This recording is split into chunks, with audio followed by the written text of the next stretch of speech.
On salue à tous et bienvenue. Vous êtes prêts à plonger dans un moment de détente et de sérénité. Je vous invite à vous installer confortablement, à relâcher toutes vos tensions et à laisser votre esprit voyager à travers une histoire douce et apaisante. Ensemble, prenons ce temps pour ralentir, rêver et se reconnecter avec notre imagination. Préparez-vous à une belle évasion. Le soleil déclinait lentement sur le village de Montreval, projetant de longues ombres dorées sur les ruelles pavées. Léo, un jeune apprenti horloger de 18 ans, passait ses journées dans l'atelier de son grand-père, maître Edgar, un artisan réputé pour ses montres et pendules d'exception. Ce soir-là, alors qu'il nettoyait l'arrière-boutique, son regard fut attiré par une vieille boîte en bois sculpté, oubliée sur une étagère poussiéreuse. Intrigué, il l'ouvrit et découvrit un objet étonnant, un sablier en verre orné d'arabesques dorées, enfermant un sable scintillant qui semblait briller doucement dans l'obscurité. « Grand-père, c'est quoi ce sablier ?» demanda Léo en retournant l'objet entre ses mains. Maître Edgar leva la tête et son regard s'assombrit immédiatement. « Pose ça, Léo, ce n'est pas un simple sablier. » Mais la curiosité du jeune homme était trop forte. Il observa les gravures, fines sur le cadre doré, et lut une inscription en latin. « Tempus regit omnia » »« Le temps gouverne tout. » « D'où vient-il » insista Léo. Son grand-père poussa un soupir et s'assit sur un vieux fauteuil en cuir. Ce sablier appartenait à un ancien alchimiste. On raconte qu'il a le pouvoir de manipuler le temps, mais qu'il est dangereux si mal utilisé. Léo écarquilla les yeux. Manipuler le temps? Oui. Certains disent que retourner ce sablier peut figer un instant, le ralentir ou même l'accélérer. Mais son usage a un prix. Le jeune homme observa le sablier avec fascination. Mais malgré l'avertissement, une impulsion irrépressible s'empara de lui. Il retourna le sablier. Aussitôt, un frisson parcourut la pièce. Les aiguilles des horloges se figèrent, une brise glacée balaya l'air, et un écho spectral résonna dans l'atelier. Léo sentit son cœur s'accélérer. « Qu'est-ce que tu as fait ?» s'exclama Edgar en se levant précipitamment. Soudain, une faille lumineuse s'ouvrit devant eux. De l'autre côté, un paysage inconnu, où une immense tour d'horloge trônait sous un ciel constellé d'engrenages flottants. « Léo, repose ce sablier immédiatement, mais c'était trop tard. » Une force invisible les aspira à travers la brèche. Dans un tourbillon de lumière et de sable scintillant, Léo et son grand-père disparurent. Léo ouvrit les yeux, désorienté. Son corps était engourdi, comme s'il venait d'effectuer un long voyage sans bouger. Il se redressa lentement, et ce qu'il vit le laissa sans voix. Autour de lui s'étendait un paysage irréel, un monde entièrement dominé par le temps. Le sol sous ses pieds était fait de pierres polies gravées d'horloges et de chiffres romains. Et au loin, une immense tour d'engrenages dorés s'élevait vers le ciel. Chaque détail semblait sorti d'un rêve ou d'un cauchemar, mais quelque chose clochait. Tout était immobile. Les nuages suspendus dans le ciel ne bougeaient pas. Une volée d'oiseaux était figée en plein vol. Même le vent semblait absent. « Grand-père, qu'est-ce qui se passe ?» murmura Léo. Un grognement se fit entendre à côté de lui. Maître Edgar se redressa, la main sur la tempe. « Bon sang, où sommes-nous » Léo l'aida à se relever. Son grand-père semblait secoué, mais pas blessé. Regarde autour de toi. Rien ne bouge. Maître Edgar plissa les yeux et observa attentivement le paysage. Son regard s'arrêta sur la tour dorée au loin. Ce n'est pas possible. Léo sentit son cœur s'accélérer. Tu reconnais cet endroit? Oui, du moins dans les légendes. Le vieil horloger prit une profonde inspiration. Si je ne me trompe pas, nous sommes dans le royaume du temps. Léo ouvrit de grands yeux. Le royaume du temps. Tu veux dire que cet endroit existe vraiment? Ce n'était qu'un mythe, jusqu'à aujourd'hui. Soudain, un bruit métallique retentit derrière eux. Léo et Maître Edgar se retournèrent vivement. Une silhouette imposante avançait lentement vers eux. Elle était vêtue d'une longue cape noire brodée de motifs d'horloge et d'engrenages dorés. Son visage, sévère et marqué par les ans, leur était inconnu. « Qui êtes-vous » demanda Maître Edgar méfiant. L'homme s'arrêta à quelques pas d'eux et retira son capuchon. « Je suis Chronios, le gardien du temps. » Un frisson parcourut Léo. Il pouvait sentir une puissance invisible émaner de cet homme. « Pourquoi tout est figé ici ?» osa-t-il demander. Chronios soupira et pointa le sablier que Léo tenait toujours dans sa main. « Parce que tu as activé le sablier magique sans permission. » Maître Edgar lança un regard accusateur à son petit-fils. « Je t'avais dit de ne pas y toucher. » Léo sentit la culpabilité l'envahir. « Je ne savais pas. » Chronios le coupa d'un ton grave. « Peu importe. L'important est que nous réparions cette erreur avant qu'il ne soit trop tard. » Il désigna la tour dorée au loin. Au sommet de cette tour se trouve le cœur du temps. Il a cessé de battre à cause du sablier. Vous devez le réactiver avant que le royaume ne s'effondre dans l'oubli. Léo sentit son estomac se nouer. « Et si on refuse ?» Chronios croisa les bras. « Alors, vous resterez prisonniers ici, pour l'éternité. » Un silence pesant s'abattit. Maître Edgar réfléchit un instant, puis posa une main ferme sur l'épaule de Léo. « Nous n'avons pas le choix. Nous devons réparer cela. » Léo déglutit. Il savait que son aventure ne faisait que commencer et que le temps jouait contre eux. Léo, Maître Edgar et Chronios se tenaient au pied d'un immense escalier de marbre blanc qui semblait monter jusqu'au ciel. Devant eux, la tour du temps, majestueuse et imposante, dominait le paysage du royaume figé. Au sommet de cette tour se trouve le cœur du temps, déclara Chronios d'une voix grave. Si nous ne l'activons pas à temps, ce monde s'effondrera. Et nous avec.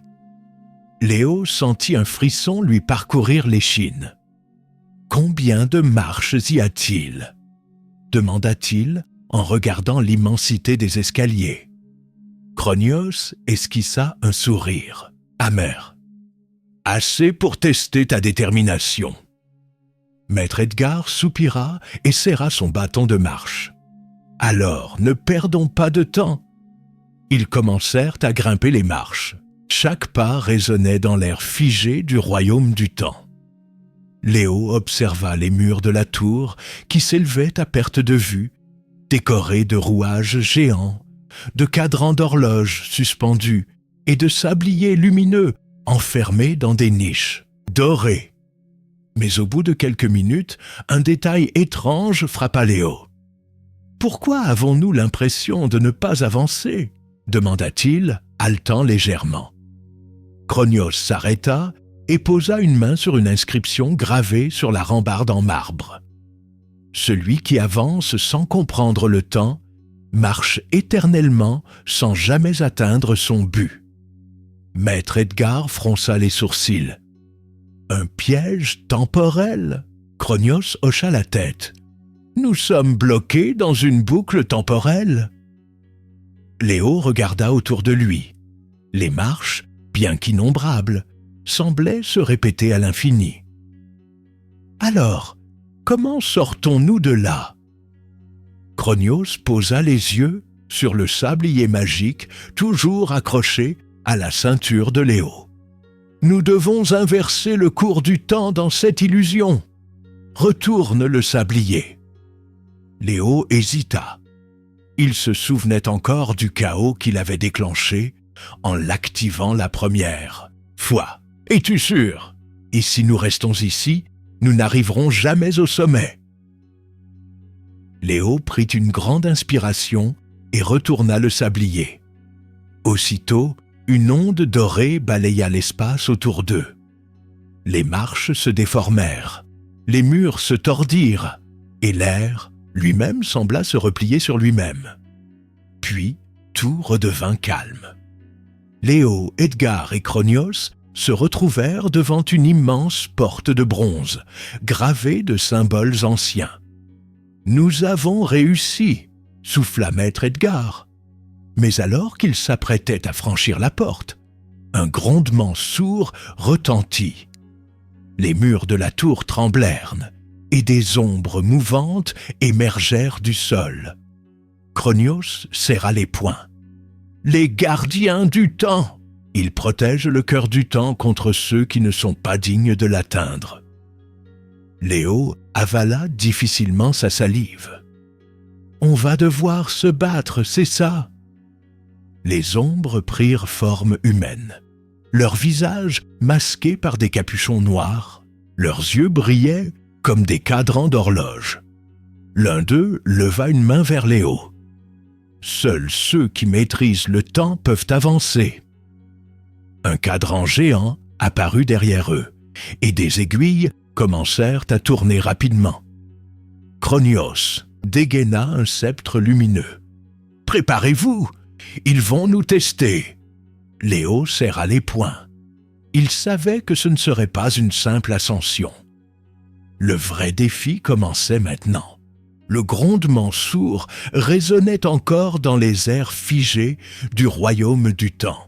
Face à Léo, maître Edgar et Chronios, les gardiens du temps se dressaient comme des statues d'ombre, leurs silhouettes effrayantes éclairées par la lueur dorée du grand cadran céleste flottant au-dessus d'eux.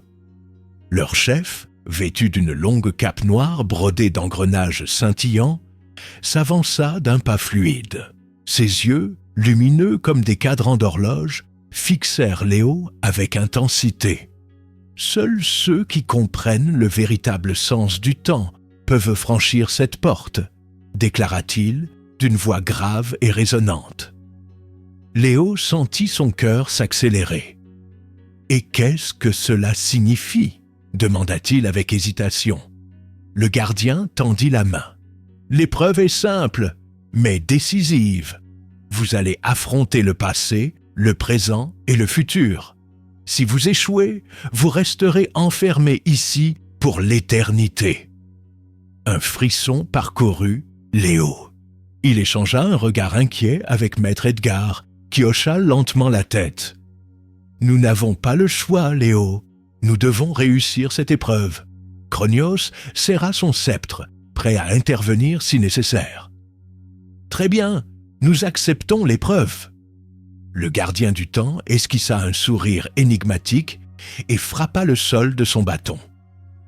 Aussitôt, tout disparut. Léo ouvrit les yeux et découvrit qu'il se trouvait dans l'atelier de son grand-père à Montreval. Mais quelque chose était étrange. Les couleurs étaient chez plus fades et tout semblait baigné d'une lumière sépia, comme une vieille photographie. « C'est un souvenir ?» murmura-t-il. Il vit un jeune garçon accoudé à l'établi, tenant une montre cassée entre ses doigts tremblants. C'était lui. « C'est le jour où j'ai cassé la montre de mon grand-père. » Se rappela-t-il. Il vit son grand-père plus jeune, le visage fatigué mais bienveillant, entrer dans la pièce. « Ne t'inquiète pas, Léo, chaque erreur est une leçon. » le cœur de Léo se serra.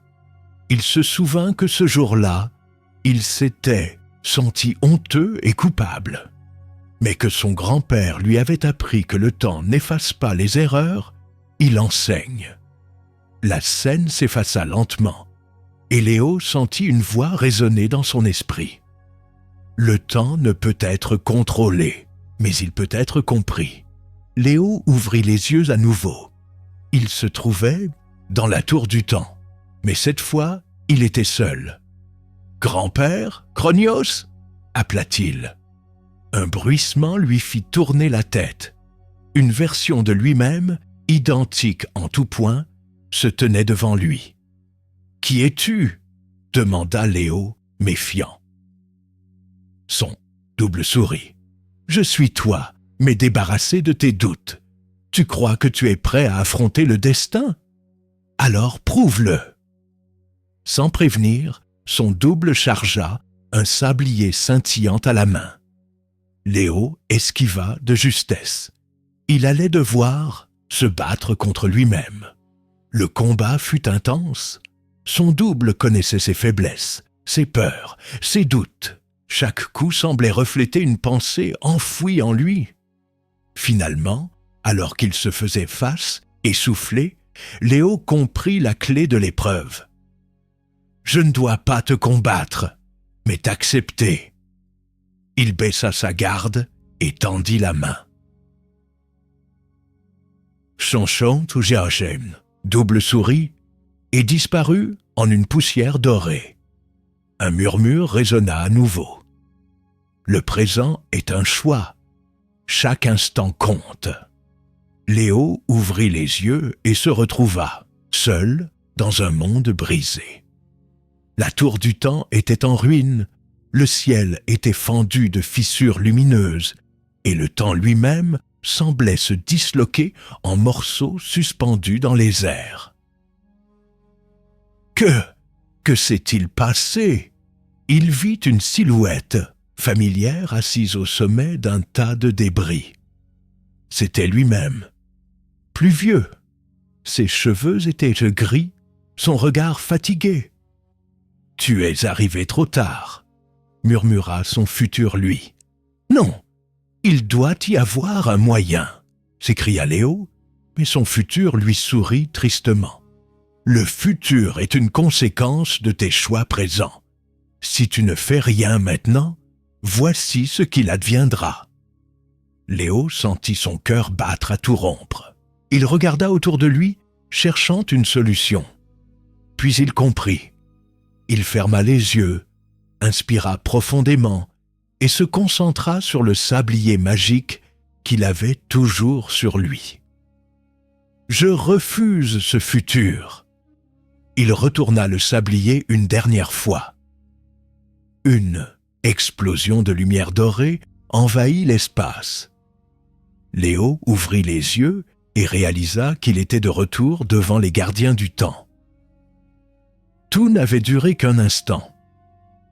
Le chef des gardiens inclina légèrement la tête. « Tu as compris ?» La grande porte de bronze s'ouvrit lentement dans un bruit sourd. Chronios posa une main sur l'épaule de Léo, un sourire approbateur sur les lèvres. « Nous avons passé l'épreuve !»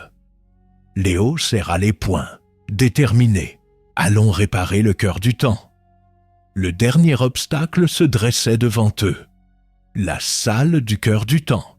Le grondement des portes de bronze résonna dans l'immensité du hall qui s'ouvrait devant Léo, Maître Edgar et Chronios. La salle du cœur du temps était un espace monumental, aussi vaste qu'une cathédrale, baigné d'une lumière, dorée filtrant à travers des vitraux ornés de symboles d'horloges et de constellations. Au centre, flottant au-dessus d'un socle de pierre gravée d'inscriptions anciennes, se trouvait le cœur du temps. C'était une immense sphère cristalline, parcourue de fissures lumineuses, comme si elle était sur le point de se briser. Autour d'elle, d'énormes rouages suspendus tournaient au ralenti, grinçant sous l'effort de maintenir l'équilibre du royaume. Cronios fronça les sourcils. « Nous sommes arrivés à temps, mais il est instable. » Léo s'approcha, lentement, hypnotisé par la puissance dégagée par le cœur du temps. « Comment le réparons-nous » demanda-t-il en posant la main sur la sphère. Aussitôt, une onde de choc parcourut la pièce. Les murs tremblèrent et une voix ancienne et profonde résonna dans l'espace. « Qui ose perturber le flot du temps ?»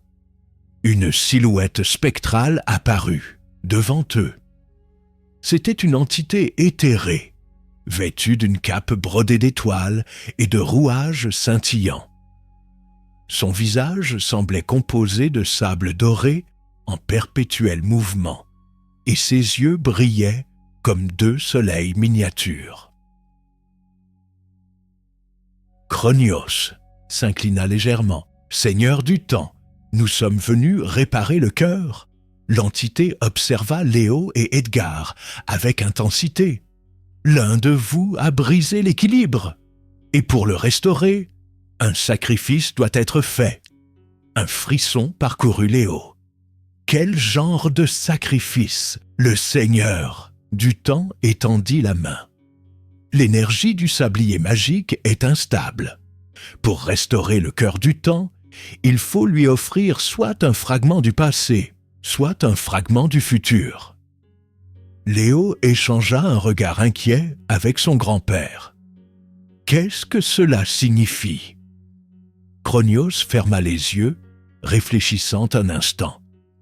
Si nous donnons un fragment du passé, un souvenir précieux sera effacé de notre existence. Si nous donnons un fragment du futur, alors une partie de l'avenir deviendra incertaine.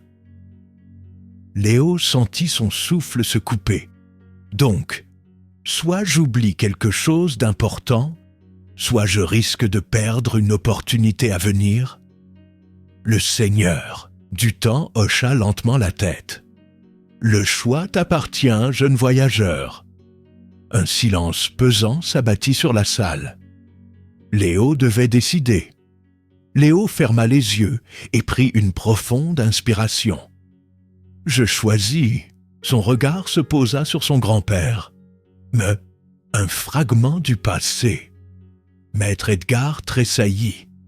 Léo, es-tu sûr? Oui. Il savait que le passé façonnait l'avenir, mais il savait aussi que parfois, pour avancer, il fallait apprendre à laisser partir certaines choses. Le Seigneur du temps inclina légèrement la tête. Ainsi soit-il. Il leva la main et un tourbillon de lumière dorée s'éleva autour de Léo. Des images de son enfance défilèrent à toute vitesse. Les premiers jours dans l'atelier de son grand-père, la première montre qu'il avait réparée, le jour où il avait découvert le sablier. Puis, une de ces images s'effaça lentement. Léo sentit une larme couler sur sa joue, mais il ne savait plus pourquoi. Le passé a été offert. Un éclat lumineux illumina la pièce. Le cœur du temps se régénéra, ses fissures se refermant, progressivement. Les rouages géants recommencèrent à tourner normalement, et une onde temporelle se propagea dans tout le royaume.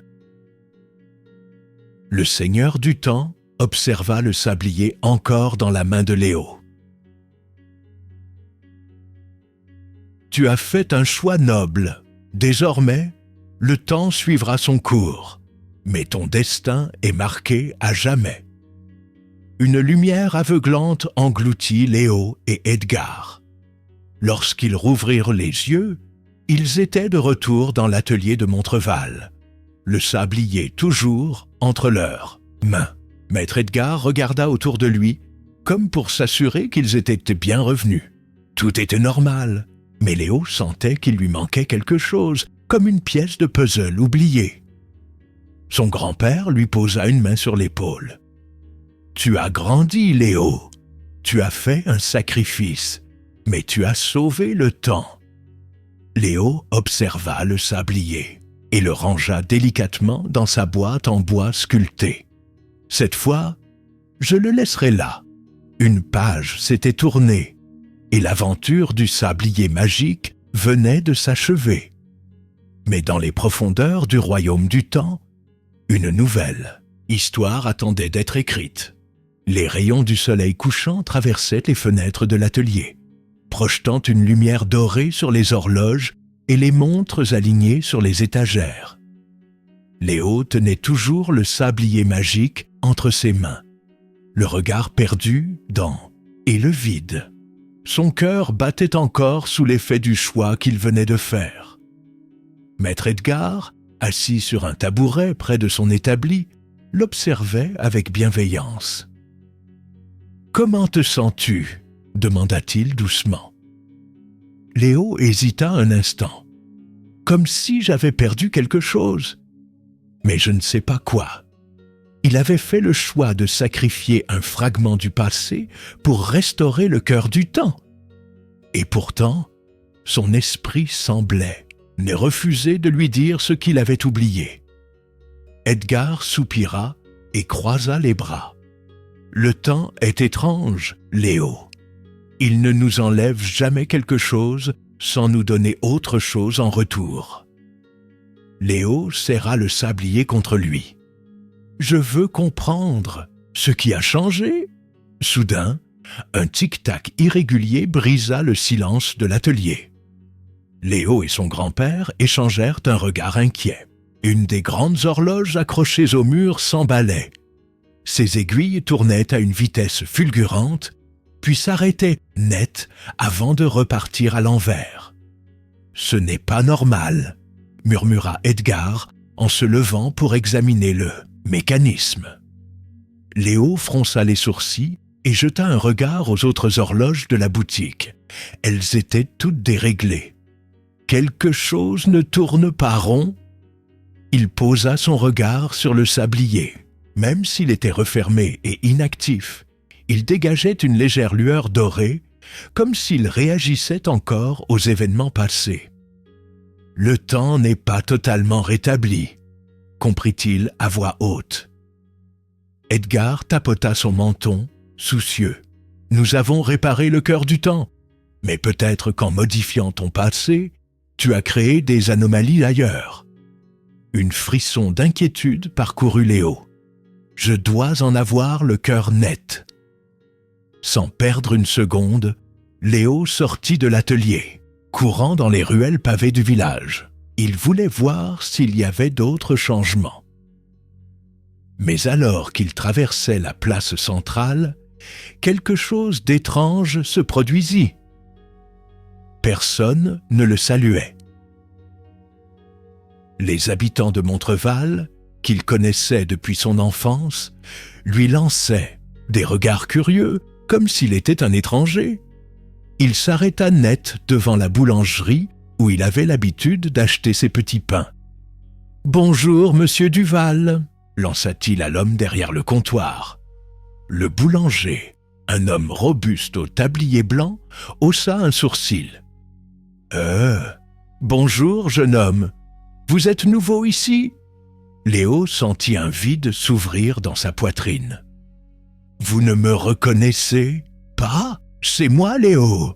Duval secoua la tête. « Je connais tous les enfants du village, et je suis sûr que je ne t'ai jamais vu avant. » Léo recula, les jambes tremblantes. Son sacrifice avait changé bien plus que ce qu'il croyait. Village ne se souvenait plus de lui. Dévasté, il retourna à l'atelier, son esprit en ébullition. « Grand-père, personne ne sait qui je suis. » Edgar fronça les sourcils, mais avant qu'il ne puisse répondre, un bruit de pas se fit entendre devant la porte. Une silhouette apparut dans l'encadrement. Une jeune fille aux longs cheveux noirs, vêtue d'une cape de voyage poussiéreuse.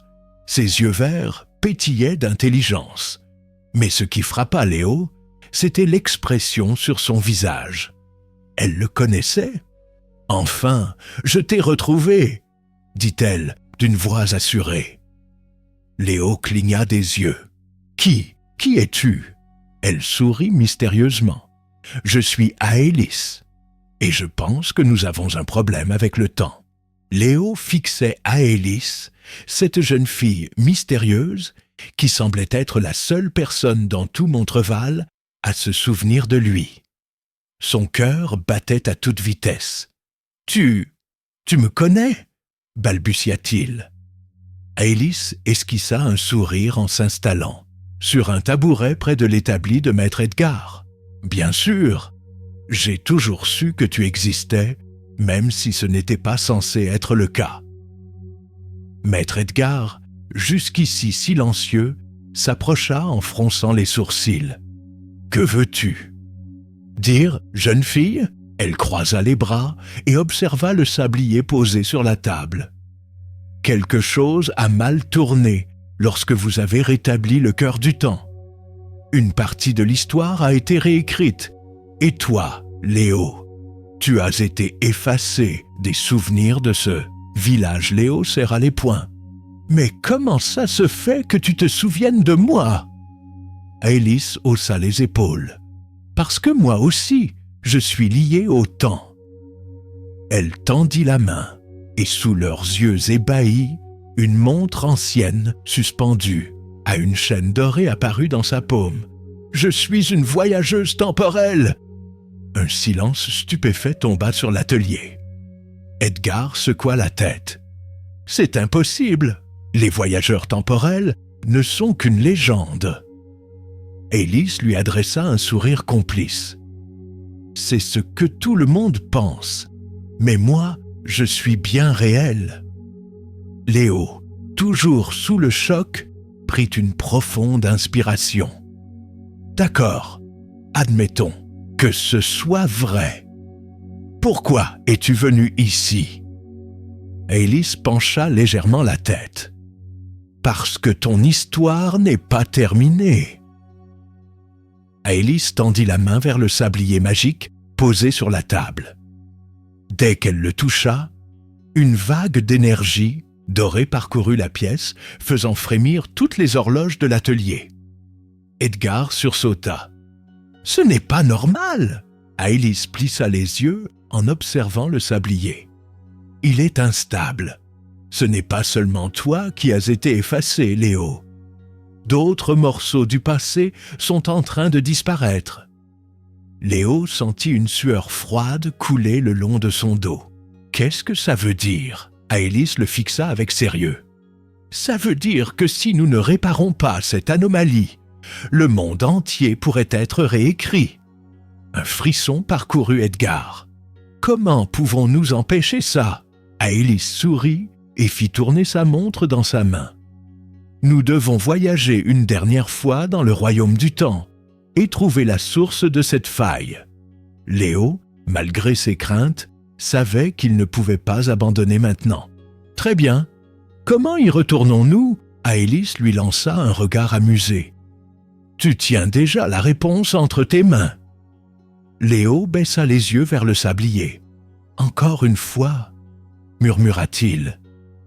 Il prit une profonde inspiration et, avec détermination, retourna le sablier. Aussitôt, le monde autour d'eux se déchira en une lumière éclatante. Ils furent aspirés dans un tourbillon de sable doré et la boutique d'horlogerie disparut. Lorsque Léo rouvrit les yeux, il était de retour dans le royaume du temps. Mais cette fois, quelque chose était différent. Le royaume semblait en train de s'effondrer. Des pans entiers de la tour dorée flottaient en apesanteur, des engrenages gigantesques tournaient dans le vide sans but, et le ciel était strié de failles lumineuses qui révélaient d'autres époques superposées. Aélis regarda autour d'elle, les yeux plissés. « Nous sommes en retard !» Léo déglutit. « C'est quoi ça ?» Un grondement sourd résonna à travers le royaume. Puis, une silhouette géante et spectrale émergea d'une des failles du ciel. C'était une ombre gigantesque, faite de brume sombre et de sable du temps en perpétuel mouvement. Ses yeux brillaient comme deux horloges en fusion. Chronios, qui les attendait, s'avança et murmura « La corruption du temps ! Elle a pris forme !» Léo sentit son souffle se couper. Ils avaient perturbé le flux temporel et maintenant, ils devaient affronter la conséquence ultime. La véritable épreuve ne faisait que commencer. Le royaume du temps tremblait sous l'influence de l'ombre gigantesque qui s'élevait devant Léo, Aélis et Chronios. La corruption du temps n'était pas seulement une créature, c'était une anomalie vivante, une faille matérialisée par les erreurs temporelles, une entité née du déséquilibre causé par le sablier magique. Ses yeux en fusion fixaient Léo, comme s'il était la clé de tout. Aélis serra sa montre dorée. « C'est pire que ce que je pensais. Si nous ne l'arrêtons pas maintenant, elle va avaler l'histoire elle-même. » Chronios hocha la tête, le visage grave. « Cette chose n'a jamais existé auparavant, mais si elle est là, c'est que le temps lui-même a voulu corriger une anomalie. » Léo avala difficilement sa salive. « Et on fait quoi? On négocie. » Aélis esquissa un sourire nerveux. « Tu peux toujours essayer, mais je doute qu'une tempête qui détruit la réalité ait envie de discuter. » Comme pour répondre à ces paroles, la créature se mit en mouvement. Ses immenses bras composés de sable du temps en perpétuel écoulement s'étendirent vers eux, faisant vaciller le sol sous leurs pieds. « Écartez-vous !» cria Chronios en frappant le sol avec son sceptre. Une barrière de lumière dorée apparut juste à temps pour les protéger, alors qu'une onde temporelle dévastatrice balaya la zone. Derrière eux, des pans entiers du royaume s'effritaient comme s'ils n'avaient jamais existé. Élis ouvrit sa montre, révélant un cadran mouvant, et la tendit vers la créature. Si cette chose est une anomalie temporelle, alors on doit utiliser le temps contre elle. Léo comprit immédiatement. Il serra le sablier magique dans ses mains. Si je l'active, on peut peut-être ralentir la corruption. Mais Chronios posa une main sur son épaule. Si tu fais ça, Léo, le sablier risque d'absorber tout ce qui est lié à cette anomalie, y compris des souvenirs importants. Léo hésita. Il avait déjà perdu une partie de son passé. Était-il prêt à en sacrifier davantage, mais le choix ne lui fut pas laissé. La corruption du temps attaqua de nouveau, et Léo dut agir. Léo leva le sablier au-dessus de lui et le retourna. Une explosion de lumière dorée balaya la zone. Le temps se mit à ralentir et la créature se figea, comme si elle était prisonnière d'un sablier invisible. Aélis et Chronios regardèrent la scène avec stupeur. « Ça marche !» s'exclama Aélis. Mais Léo sentit immédiatement une douleur fulgurante dans sa tête.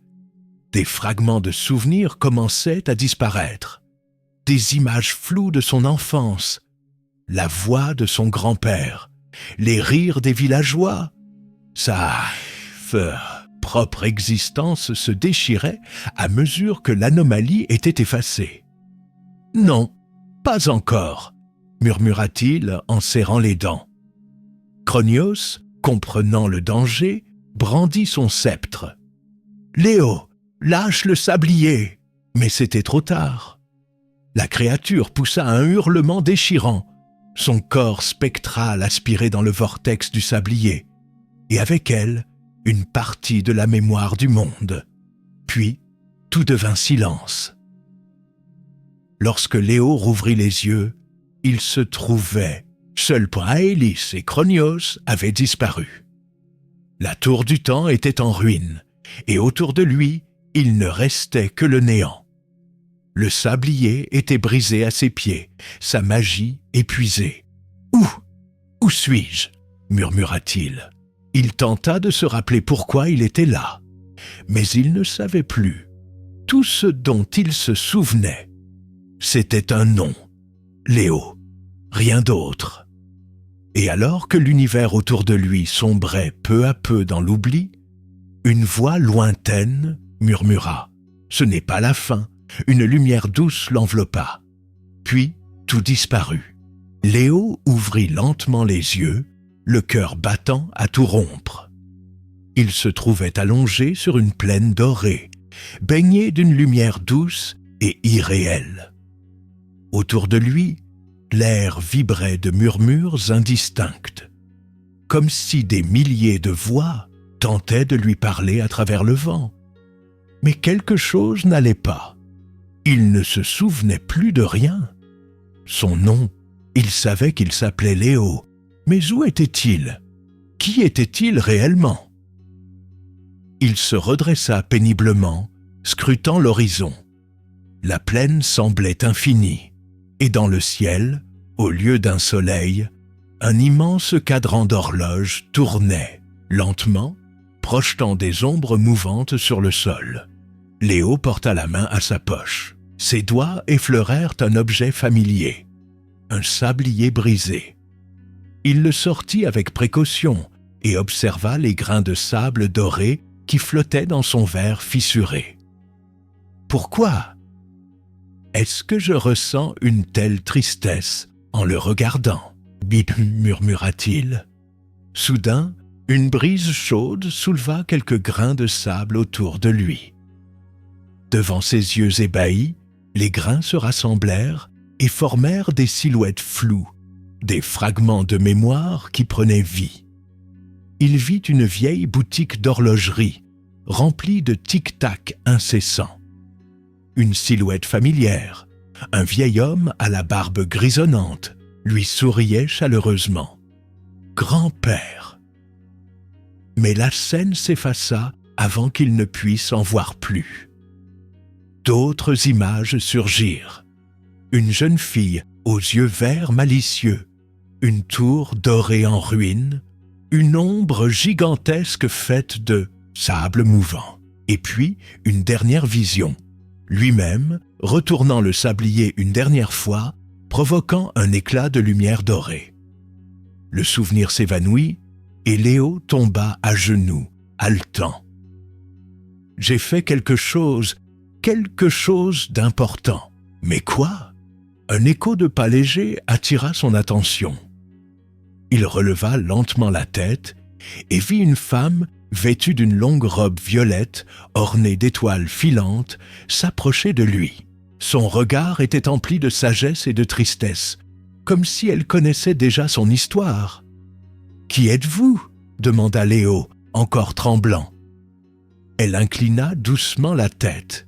« Je suis la gardienne du crépuscule, celle qui veille sur les âmes oubliées. » Léo serra le sablier brisé contre lui. « Suis-je oublié ?»